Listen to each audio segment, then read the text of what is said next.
Bonsoir et bienvenue à tous. Dans l'actualité de ce jeudi, une première dans l'histoire de la République. Un ex-président sera bientôt derrière les barreaux. Nicolas Sarkozy a été condamné cet après-midi à 5 ans de prison ferme pour association de malfaiteurs. L'ancien chef de l'État a dénoncé la haine sans limite.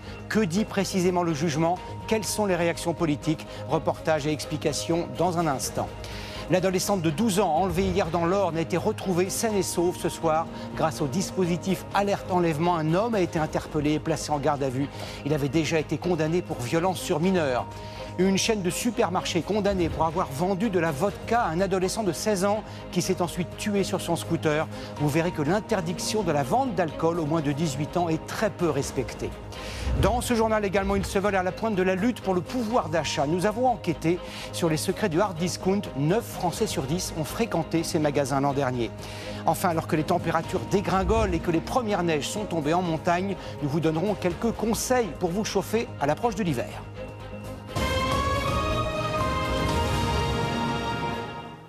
C'est bien plus qu'un coup de tonnerre politique et judiciaire. Pour la première fois, à l'issue d'un procès de 3 mois, un ancien chef de l'État a été condamné à de la prison ferme. Nicolas Sarkozy a fait appel, mais cet appel n'est pas suspensif. Il est convoqué le 13 octobre pour connaître la date de son incarcération.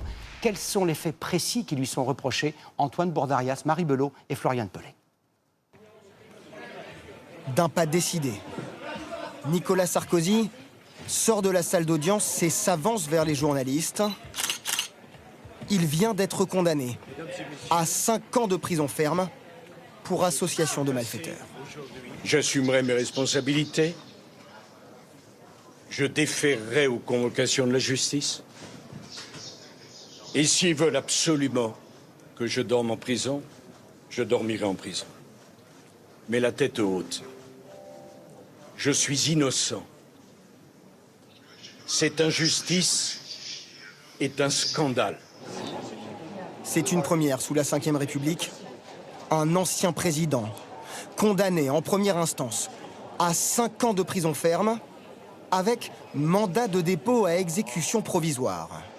En clair, alors même qu'il a annoncé faire appel, Nicolas Sarkozy sera incarcéré. Pour justifier cette lourde condamnation, la juge détaille ses motivations. C'est un délit contre la nation, contre l'État, contre la République. Vous étiez ministre en fonction au moment des faits. Cela altère la confiance des citoyens. Ces faits sont d'une gravité exceptionnelle. Pour cette journée décisive, l'ancien président est venu entouré de ses proches. Son épouse, Carla Bruni, à ses côtés pour entrer dans la salle d'audience, et ses 3 fils, ensemble sur cette image. À l'intérieur de la 32e chambre correctionnelle, le tribunal prononce d'abord la relaxe de Nicolas Sarkozy pour les faits de corruption, détournement de fonds publics et financement illégal de campagne. Pour les juges donc, pas d'argent libyen dans la campagne de 2007, ni d'enrichissement personnel. L'ancien président est en revanche reconnu coupable d'association de malfaiteurs, précision des magistrats. Pour avoir participé à un groupement en vue de préparer un délit de corruption et avoir laissé ses proches collaborateurs et intermédiaires agir pour obtenir des soutiens financiers. Dans cette affaire tentaculaire qui remonte à 2005, Claude Guéant, directeur de cabinet de Nicolas Sarkozy à l'époque, et un autre ami proche, Brice Hortefeux, sont donc reconnus coupables d'avoir tenté d'organiser un système pour recevoir de l'argent de la part de Mouammar Kadhafi, le dictateur libyen, en vue de financer la campagne présidentielle de 2007. Depuis le début de l'enquête, il y a 12 ans, et jusqu'à aujourd'hui, l'ancien locataire de l'Élysée clame son innocence et martèle que le dossier de l'accusation est vide. Ce que retient le tribunal correctionnel pour le condamner, ça n'est rien d'autre qu'une histoire, qu'une supposition. Est-ce qu'il y a des preuves de ce que le tribunal avance? Non, il n'y en a pas. C'est ça qui est très dur pour nous. Il n'y a pas de preuves. Les avocats de Nicolas Sarkozy ont annoncé que l'appel a déjà été déposé. 3 nouveaux juges seront donc chargés de reprendre l'intégralité du dossier. À sa sortie de la salle d'audience, Nicolas Sarkozy a pris la parole avant même ses avocats. Il a clamé son innocence et affirmé qu'il était victime d'une scandaleuse injustice. Il en a également appelé aux Français. Écoutez-le. Je demande aux Français qu'ils aient voté ou non pour moi, qu'ils me soutiennent ou non. d'apprécier ce qui vient de se passer. La haine n'a donc décidément aucune limite. Ceux qui me haïssent à ce point pensent m'humilier. Ce qu'ils ont humilié aujourd'hui, c'est la France. C'est l'image de la France.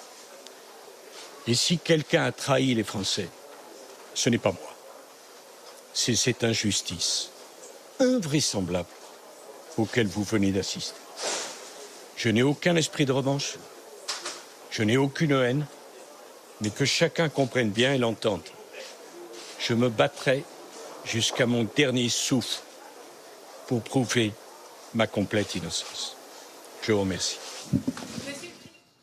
Après sa condamnation, Nicolas Sarkozy s'est indigné de la sévérité des juges.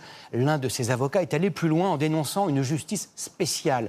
Qui sont les magistrats qui ont jugé l'ancien président? Pourquoi ont-ils prononcé l'exécution provisoire et donc son incarcération? Guillaume Chiez, Alexandra Guillet et Maureen Bajac. Derrière ce jugement inédit, c'est plus de 5 mois de délibération, 400 pages d'argumentation. Alors comment cette décision a-t-elle été prise? La présidente et ses 2 assesseurs, magistrats eux aussi, ont dû répondre à une série de questions concernant 68 infractions. Chaque décision a été prise à la majorité. Au moins 2 d'entre eux devaient être d'accord pour écrire noir sur blanc leur jugement. Un système pensé pour éviter toute suspicion de parti pris de la part d'un juge. Il se peut que certains des juges n'aient pas été d'accord avec certaines des décisions prises, mais ça reste collégial et secret. Donc ça fait partie du fonctionnement habituel de la justice pénale en France. Comment les juges ont-ils été choisis? Pour présider l'audience, le tribunal judiciaire de Paris voulait un magistrat non syndiqué. C'est le cas de Nathalie Gavarino. Elle a certes été encartée à l'Union syndicale des magistrats, dit modérée et apolitique, mais c'était dans les années 2010. Elle n'en fait plus partie depuis plusieurs années. Il fallait également une personne expérimentée. La présidente connaît ces questions politico-financières. C'est elle qui a jugé avec 2 assesseurs l'affaire Fillon en première instance en 2020. Un choix de l'institution judiciaire remis en cause ce soir par les avocats de Nicolas Sarkozy qui parlent d'erreur de la justice. Écoutez, il y a une justice spéciale pour Nicolas Sarkozy. Ça n'est pas Nicolas Sarkozy qui met en danger la démocratie, mais plutôt de mauvaises décisions judiciaires. Il y a des erreurs, toujours, dans la justice. Là, c'est une erreur lourde. Pourquoi une exécution provisoire a-t-elle été décidée? C'est la mesure qui fait réagir les soutiens de Nicolas Sarkozy, car elle l'envoie en détention malgré l'appel. Ce matin, le tribunal a prononcé cette décision contre 3 autres prévenus. Un changement de doctrine pour cet avocat. L'exécution provisoire était jusqu'alors réservée à la grande délinquance pour éviter que quelqu'un qui forme appel s'échappe, traverse la frontière et ne se présente pas devant la cour. Mais cette mesure a déjà été prononcée contre des personnalités politiques, Patrick Balkany ou plus récemment Marine Le Pen. En moyenne, l'exécution provisoire est décidée dans 4% des condamnations. Que va-t-il se passer à présent dans les jours et les semaines à venir pour Nicolas Sarkozy? Dans quel délai sera-t-il incarcéré? Dans quelle prison? Dans quelles conditions? Jeanne Cancard, Benjamin Ray et Amandine Crefft. Nicolas Sarkozy connaît sa prochaine échéance judiciaire. Le 13 octobre, il est convoqué au parquet national financier à Paris. Ce jour-là, face à l'ancien chef d'État, le procureur, c'est lui qui va l'informer de sa date d'incarcération. Quand aura-t-elle lieu? Avant le 13 février, soit 4 mois maximum après cette convocation. Où sera-t-il détenu? La prison de la Santé est une possibilité. Elle possède un quartier où la sécurité de l'ancien président de la République peut être assurée. C'est le parquet et les directeurs d'établissements pénitentiaires qui choisiront la prison la plus adaptée. Dès le premier jour de sa détention, Nicolas Sarkozy peut demander une remise en liberté. Cette requête est présentée par ses avocats à la Cour d'appel de Paris, qui a 2 mois pour statuer.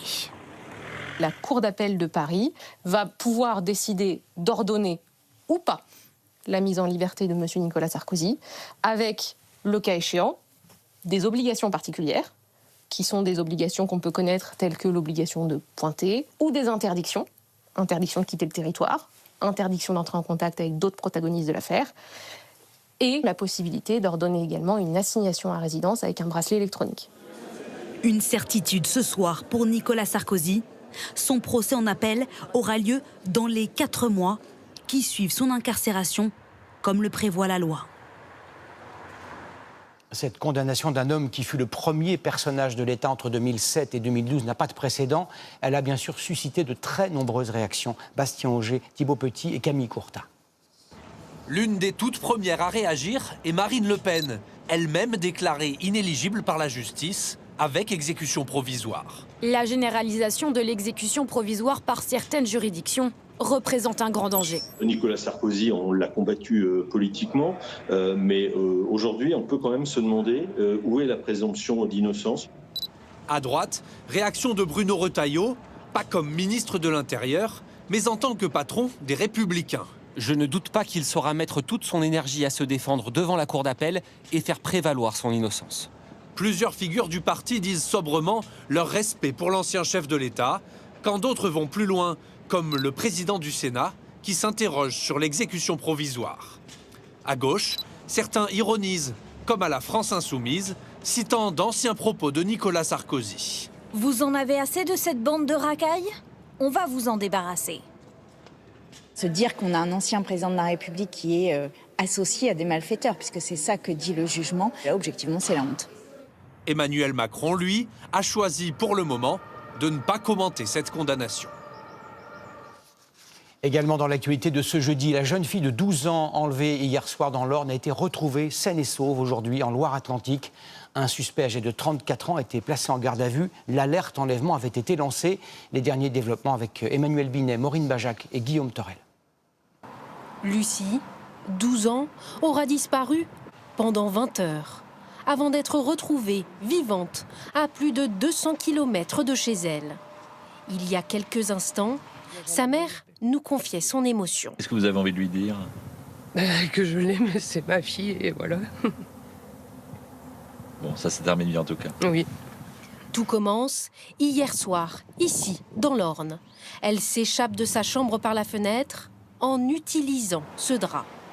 Plus tôt dans l'après-midi, sa mère nous racontait la suite. J'ai entendu du bruit bizarre et de là, j'ai été voir pour réveiller ma fille et elle n'était plus là. Lucie est attendue par cet homme, Charles F., 34 ans, un ami du père de Lucie. Selon le parquet, il entretient une relation avec la jeune fille. Sa mère va tout comprendre lorsqu'elle découvre un téléphone dans la chambre de sa fille. Il a donné un portable à ma fille, oui. Le téléphone était caché, je ne savais pas du tout. Et qu'est-ce que vous voyez à l'intérieur de ce téléphone? Eh ben, voilà, c'est assez particulier. Donc, c'est des salles vidéo qu'on a. Des vidéos intimes transmises aux gendarmes. Le passé judiciaire de cet homme inquiète, sous tutelle, condamné pour violence par conjoint et sur mineur. Il a aussi proféré à plusieurs reprises des menaces de mort. Il y a urgence, les gendarmes déclenchent l'alerte enlèvement. La voiture du suspect est localisée, d'abord du côté d'Avranches, puis dans la région rennaise, et c'est finalement à Montbert, près de Nantes, qu'ils sont retrouvés. C'est une dame qui a aperçu dans un supermarché, une dame qui travaillait au supermarché, qui a aperçu l'individu et qu'elle a prévenu la gendarmerie une fois qu'elle l'a reconnu. Placé en garde à vue, Charles F. reste présumé innocent. Lucie est la 36e enfant retrouvée grâce à l'alerte enlèvement. La décision est passée presque inaperçue, mais elle pourrait avoir des conséquences très concrètes. Il y a quelques jours, la Cour de cassation a condamné une grande surface pour avoir vendu de l'alcool à un mineur. L'adolescent de 16 ans s'est tué à scooter après avoir acheté une bouteille de vodka qui lui avait été vendue, malgré l'interdiction totale de vente aux mineurs qui date de 2009. Sylvain Milenvois et Alice Brousse. Condamné pour avoir laissé un mineur acheter de l'alcool sans vérifier son âge. C'est la décision de la Cour de cassation à l'encontre de Lidl. Il y a 5 ans, quelques heures après son passage en caisse, et alors qu'il avait bu, Kylian, 16 ans, décédait au guidon de son scooter, dans un accident de la route. Me semble-t-il, c'est la première fois qu'il y a la condamnation d'une enseigne de grande distribution de ce point de vue-là. On a pu constater qu'effectivement, de telles ventes n'étaient pas quelque chose de rarissime, mais au contraire, quelque chose de quasiment commun. Je pense qu'effectivement, il y a un travail à faire, oui. Pas besoin d'aller loin pour le constater. À Bayonne, comme à Paris, beaucoup d'adolescents nous disent à quel point l'achat d'alcool leur semble simple. Quand tu fais un peu grand, ça passe assez facilement. Dans le magasin, on ne demande pas forcément notre âge et tout, donc moi je trouve que c'est trop simple même. C'était pas directement moi, mais c'était une amie à moi avec une fausse carte d'identité. Mais on lui a même pas demandé sa carte, elle est juste passée comme ça. Une fausse carte d'identité, on en trouve une quelques mètres plus loin, sur le téléphone d'un adolescent né en 2009.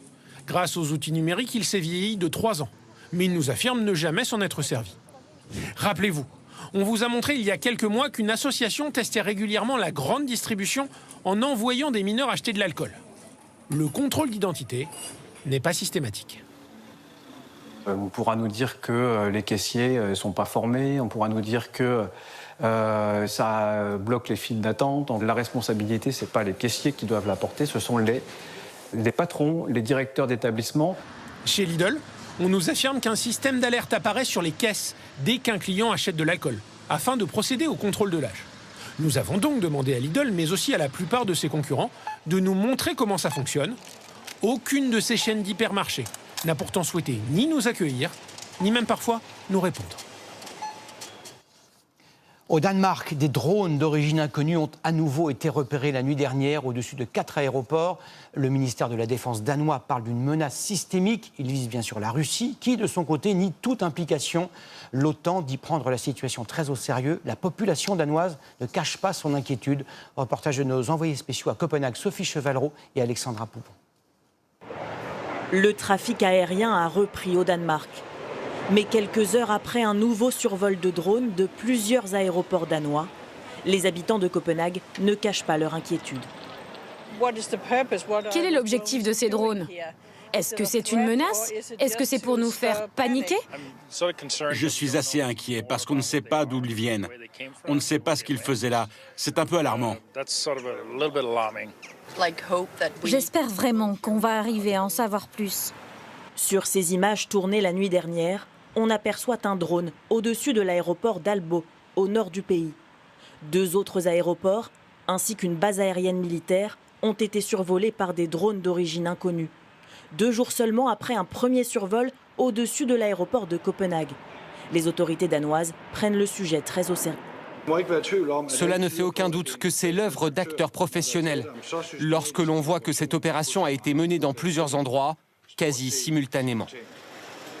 Alors, qui est derrière cette opération ? Ce mois-ci, des drones russes ont survolé plusieurs pays européens. Le gouvernement danois n'exclut pas que la Russie soit impliquée. Selon la presse danoise, lorsque des drones ont survolé l'aéroport de Copenhague, au même moment, un navire avec à son bord un équipage russe se trouvait à proximité en mer Baltique. Des navires liés à la Russie ont-ils servi de base de lancement de ces drones au large des côtes danoises ? Moscou dément toute implication. Aucune preuve matérielle ne permet d'identifier l'origine des drones. Ils n'ont pas été abattus par l'armée danoise. Nous avons la capacité de les abattre, mais il y a un risque de dommages collatéraux, le risque de manquer la cible ou que les débris du drone tombent sur quelqu'un.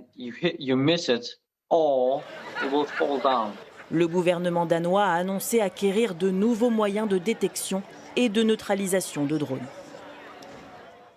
Regardez ce compteur qui tourne et tourne à grande vitesse. Il montre en temps réel la course folle de la dette publique de la France. L'INSEE a communiqué ce matin le nouveau chiffre qui ce soir est déjà caduc. 3 416 milliards d'euros, c'est du jamais vu dans l'histoire de notre pays. Mais ce chiffre est si himalayen qu'il en perd toute signification. Manon Aoustin-Changeon et Thomas Gatti vont vous aider à comprendre. 3 416 milliards d'euros, c'est le montant de la dette française. Un chiffre aussi gigantesque que flou. Comme si chaque Français vivait avec une dette de près de 50 000 euros, juste au-dessus de sa tête. Prenons l'exemple d'un ménage composé de 4 personnes. Cette année, la dette française équivaut donc à près de 200 000 euros pour cette famille. L'an dernier, cela représentait 5 000 euros de moins pour ces mêmes personnes. Remontons encore plus loin.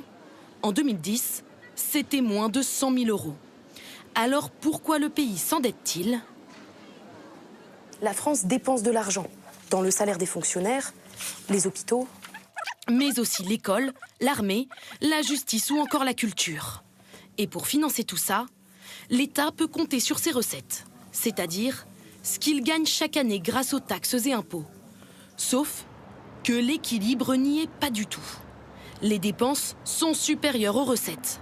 La différence, 130 milliards d'euros, la France doit l'emprunter et donc s'endetter encore plus. C'est une stratégie économique qui a été mise en place à partir de 2017 et qui a consisté à réduire les impôts. Automatiquement, ça a réduit les recettes qui sont rentrées dans les caisses de l'État. Creuser sa dette, est-ce risqué? La France pourrait être forcée par ceux qui lui prêtent de l'argent de faire des économies drastiques, comme la Grèce en 2010. Dans les pays d'Europe qui ont connu les cures d'austérité, ça a été d'une violence inouïe. On a baissé les salaires des fonctionnaires de l'ordre de 10 à 15% de baisse. On a aussi allongé considérablement la durée de la carrière, 5 années de travail supplémentaires en Grèce. Selon un rapport du Sénat, le remboursement de la dette devient le deuxième poste de dépense de l'État cette année, derrière l'éducation nationale. Cette dette, vous le voyez, qui continue de s'alourdir de 5 000 euros par seconde depuis le début de ce reportage. Il a duré 1 minute 57. Elle a donc grossi de 585 000 euros, soit 432 millions d'euros par jour. Elles sont supposées avoir des vertus relaxantes, apaisantes. Et depuis 2023, leur vente est légale. Les fleurs de CBD sont vendues en boutiques spécialisées, dans les bureaux de tabac et sur Internet. Au début de l'été, les autorités de santé ont lancé une alerte. Certains produits vendus sous l'étiquette CBD contiennent en réalité des substances interdites. C'est l'enquête de ce 20h. Elle est signée Baptiste Guénet, Bichente Akala et Frédéric Jolf. Elle a accepté de nous parler, à condition de rester anonyme. Camille consomme du CBD acheté légalement chaque jour après le travail. Mais cette fois-là, lorsqu'elle se rend dans son bureau de tabac habituel, la vendeuse lui propose une nouvelle variété. On m'a dit que c'était plus fort que le CBD normal, mais moi je ne me suis pas alertée parce que pour moi c'est du CBD, donc j'ai acheté, j'ai voulu essayer. Très vite, elle se rend compte que quelque chose ne va pas. Les effets ressentis n'ont rien à voir avec ceux qu'elle connaît d'ordinaire. Mon corps est devenu hyper lourd, j'ai failli tomber dans les pommes. Mes yeux se fermaient tout seuls. J'ai commencé à avoir des tremblements, la nausée. Et là, j'ai commencé à partir dans une paranoïa. Je voulais sauter du balcon pour voir si c'était réel ou pas et pour que ça s'arrête, en fait. Parce que, mis à part... Heureusement, elle n'est pas seule. Un ami veille sur elle et les effets se dissipent au bout de quelques heures. Elle apprendra plus tard que l'herbe contenait du pignaka, un cannabinoïde de synthèse interdit en France. Des cas comme celui de Camille, le centre anti-poison de Nouvelle-Aquitaine en traite régulièrement. Centre anti-poison, bonjour. En mai dernier, en quelques semaines, 15 appels. À chaque fois ou presque, les personnes intoxiquées décrivent les mêmes symptômes. On a eu essentiellement des jeunes adultes qui vraiment voulaient acheter du CBD pour se détendre. Parce qu'ils avaient un stress professionnel, parce que voilà. Donc c'était pas des toxicomanes, c'était pas des gens qui avaient l'habitude de consommer des substances, quoi.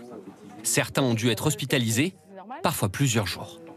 Le centre anti-poison a récupéré des échantillons. Ces paquets étaient vendus sous une étiquette CBD dans des bureaux de tabac ou des magasins de CBD de la région. Rien n'indique sur l'emballage qu'ils contiennent une puissante drogue de synthèse.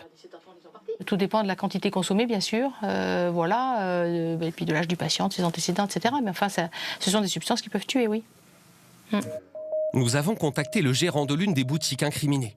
Il affirme avoir remarqué que ces produits étaient plus forts qu'à l'ordinaire, mais ignorait qu'ils contenaient une substance interdite. Il aurait été trompé par son fournisseur. En France, les fleurs, résines ou autres produits à base de CBD sont légaux, à condition de contenir moins de 0,3% de THC, la molécule qui confère au cannabis ses effets euphorisants et en fait un produit stupéfiant. Pour imiter les effets psychotropes de la plante, les fabricants ont créé en laboratoire de nouvelles molécules, des cannabinoïdes synthétiques ou semi-synthétiques, transformés en spray pour être aspergés directement sur des fleurs de CBD bon marché, ou encore en huile, en poudre, pour être mixés, puis vendus comme des produits légaux, notamment sur Internet, où de nombreux sites vantent leurs effets psychoactifs. Depuis fin mai, les douanes ont saisi 247 kilos de ces produits, vendu comme du CBD aux effets plus puissants. Une partie est analysée dans ce laboratoire. Là, on voit qu'il y a un pic de cannabidiol, donc c'est bien un produit à base de CBD, et on voit également un pic de ADB4-ampinaca, donc qui est un cannabinoïde de synthèse, et qui est repris sur l'arrêté des stupéfiants, donc illégal. Chaque mois, de nouvelles molécules sont identifiées ici. La plupart sont ensuite classées comme des produits stupéfiants. Et chaque fois, les fabricants en créent de nouvelles, un jeu du chat et de la souris, en quelque sorte. Voilà, c'est de la nouveauté chaque année. Pour les trafiquants, essaient de designer de nouvelles molécules pour essayer de passer entre les mailles du filet. Ces cannabinoïdes de synthèse sont moins chers à produire que le cannabis traditionnel et ont des effets plus puissants. La matière première, les composés chimiques, sont importés depuis l'Asie puis transformés en Europe dans des laboratoires clandestins. L'un d'eux a même été démantelé l'année dernière sur le sol français. Pour la douane, l'affaire de réseau très organisée. Il faut pouvoir les faire acheminer, il faut savoir les utiliser, les fabriquer, s'adjoindre des compétences d'ingénieurs chimistes. Donc ça ne peut pas être de petits réseaux de la taille d'un quartier qui investissent dans ce type de trafic. Il faut quand même être déjà structuré, équipé. Ces derniers mois, les alertes se sont multipliées partout en France. En avril dernier, suite au signalement par les autorités sanitaires de plusieurs cas d'intoxication en Occitanie, un important grossiste français de CBD a été mis en examen pour trafic de stupéfiants, soupçonné d'avoir alimenté plusieurs magasins du sud de la France avec des cannabinoïdes de synthèse interdits. Il va faire son grand retour mardi prochain, le leasing social qui vise, vous le savez, à démocratiser la voiture électrique. L'an dernier, il avait bénéficié à 50 000 personnes. Le succès a été tel que le guichet avait dû fermer après seulement 1 mois et demi. Quelles sont les règles cette année? À qui s'adresse-t-il? Jo Sacal, Justine Magnéto et Arsène Gay. C'est un câble de recharge. Après un tour de la voiture chez le concessionnaire, rien de mieux qu'un test sur la route. Maxime est venu déposer son dossier et espère bénéficier du leasing social. J'ai choisi aussi l'électrique par rapport à un souci d'économie, on va dire, par rapport à mon véhicule où je mets quasiment 80 € d'essence par semaine. Cette voiture neuve coûte 29 700 €, mais Maxime ne va pas l'acheter. Grâce à ce dispositif, il pourra la louer 150 € par mois. Cette opération devrait permettre aux revenus les plus modestes de passer à l'électrique. Des jeunes actifs qui ne pouvaient peut-être pas se permettre d'avoir un budget automobile à 300, 400, 500 € par mois peut aujourd'hui parfaitement se procurer un véhicule à 120 € par mois. Quelles sont les conditions? Prenons le cas d'une personne seule. Elle doit déclarer moins de 16 300 € de revenus nets par an environ et faire un trajet domicile-travail supérieur à 15 km. Une fois éligible, plus d'une trentaine de modèles seront proposés, dont 3 par ce constructeur. La Renault 4 à partir de 155 € par mois, la Renault 5 à partir de 120 € par mois et enfin la Renault Mégane e-Tech électrique à 195 € par mois. Parmi elles, Tom a fait son choix. Franchement, c'est une belle voiture, j'ai rien à dire. Son cas va être étudié, il devrait avoir la réponse la semaine prochaine. 50 000 véhicules financés par les fournisseurs d'énergie, il n'y en aura pas pour tout le monde. Les concessionnaires déposeront les dossiers de leurs clients mardi prochain et les demandes sont déjà nombreuses. Une recommandation, c'est que les clients viennent le plus rapidement possible, dès aujourd'hui, sans attendre mardi, pour pouvoir être sûrs d'avoir leur véhicule dans le cadre du leasing social, puisque le premier venu sera le premier servi. Point de vigilance, en plus du loyer mensuel, il faudra ajouter le prix de l'assurance, à partir de 30 € par mois. Elles n'ont qu'une devise, toujours moins cher. Les enseignes discount se livrent une guerre sans merci pour attirer et pour fidéliser les clients. 9 Français sur 10 sont rentrés dans l'un de ces magasins l'an dernier pour acheter des produits de beauté, de la décoration, des fournitures scolaires. Quel est le secret de ces prix cassés? C'est le grand format de ce 20h, signé Alizé Calvo, Séverine Fortin et Christophe Niolac. La livraison de cette semaine était très attendue. Donc c'est Too Good, il y en a 2 en identifié Jennifer. Il s'agit de vêtements de la célèbre marque Jennifer, placés en liquidation en avril dernier. À peine déchargées, ces palettes sont mises en rayon. Là, on ne peut pas être plus rapide. en gestion. En 15 minutes, les 8 bacs sont remplis, les articles triés par catégorie. Souvent, les marques très connues sont attendues et les gens viennent s'empresser de venir découvrir s'il y a la pépite dedans. Ce géant du déstockage français rachète régulièrement des lots de grandes marques qu'il vend à ses clients jusqu'à 80% moins cher. Avec 3 arrivages par semaine, les rayons se renouvellent sans cesse. Le but, c'est que ça s'écoule le plus rapidement possible pour proposer d'autres nouvelles choses. On vit comme ça, c'est-à-dire que plus les gens achètent, plus on a de la place. Si on a de la place, on va avoir de la marchandise. Et au final, on aura toujours de quoi servir nos clients, en fait. Les prix sont imbattables.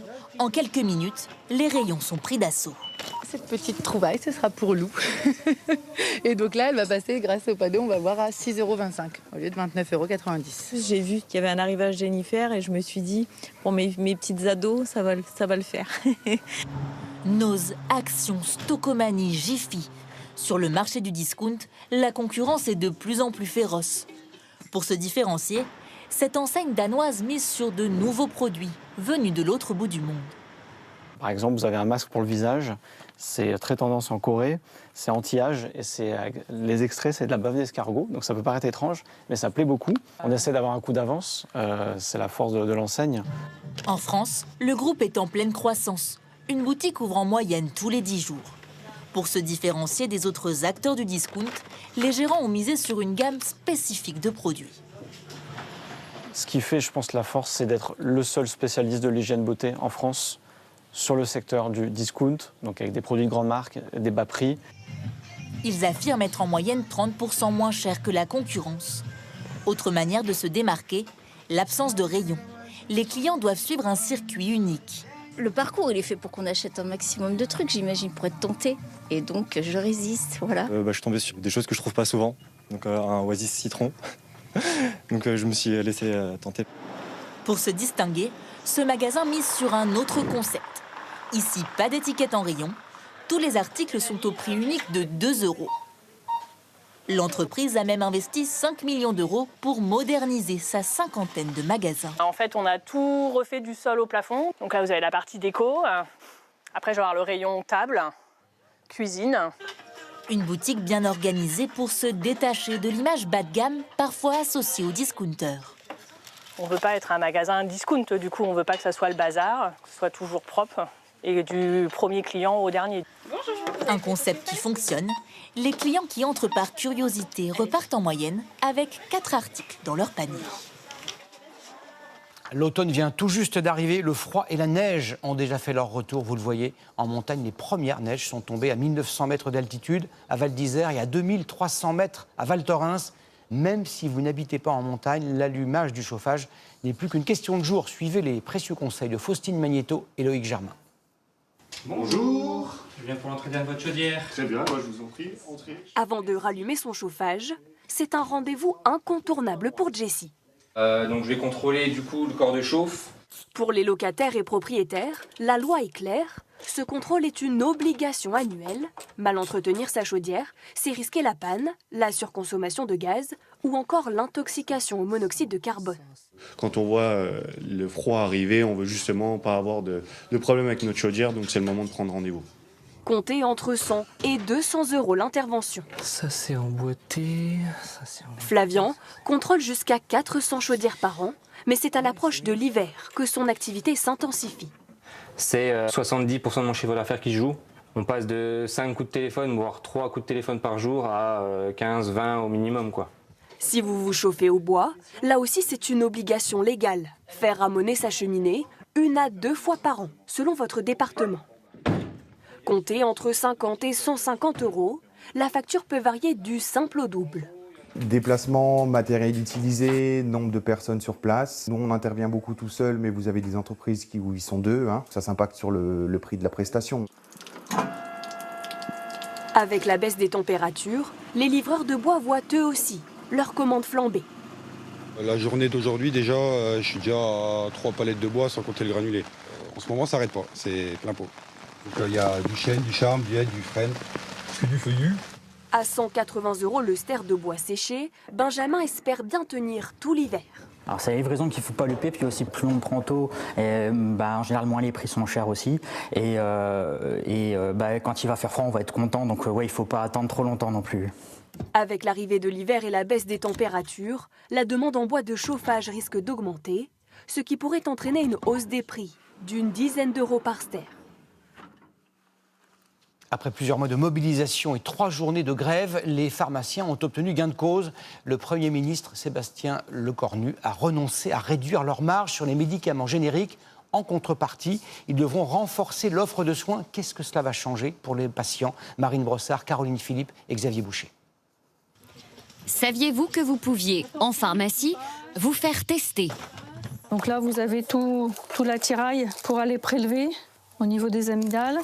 Pour dépister une angine ou une infection urinaire et même repartir avec un antibiotique si vous êtes positif. Non, je ne savais pas. Je n'étais pas au courant. Ça va désengorger les cabinets et puis ça permettra aussi d'avoir quelque chose d'accessible. Des tests proposés depuis plus d'1 an déjà, mais cette officine n'en effectue qu'une 40aine par an. Le gouvernement souhaite que les pharmaciens en fassent davantage. Et vous seriez en capacité d'absorber plus de demandes aujourd'hui? Aujourd'hui, c'est un petit peu compliqué. Il faut qu'on se réorganise et qu'on nous donne les moyens d'avoir des ressources qui nous permettent de réaliser ces missions. D'où la nécessité de revalorisation de nos actes. Les négociations sont ouvertes. Le gouvernement se donne 3 mois pour tenter de repenser le modèle économique des officines. Objectif, qu'elles ne dépendent plus exclusivement de la vente de médicaments, tout en apportant des réponses aux problèmes des déserts médicaux.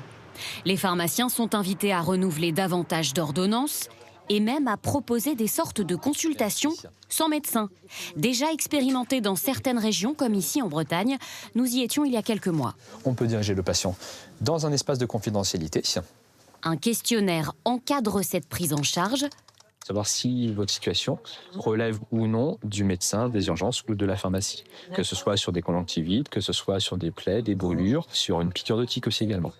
Certains médecins ont déjà exprimé leur colère vis-à-vis de ces nouveaux actes demandés aux pharmaciens. Ils doivent, selon eux, rester réservés aux docteurs. L'expérience très intéressante que vous allez découvrir est menée dans plusieurs villes. Elle s'inspire du principe de la sécurité sociale, mais appliquée à l'alimentation.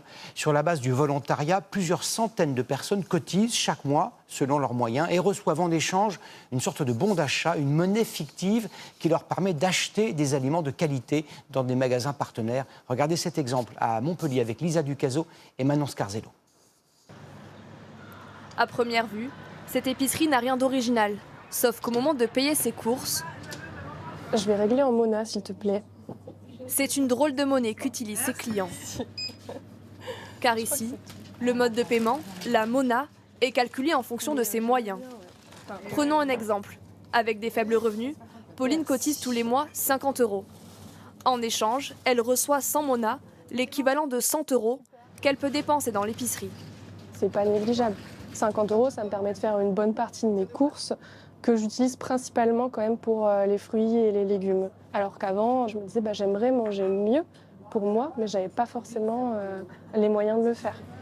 Pauline bénéficie de ce que l'on appelle la sécurité sociale alimentaire, une sorte de déclinaison de la sécurité sociale où chacun cotise à hauteur de ses revenus.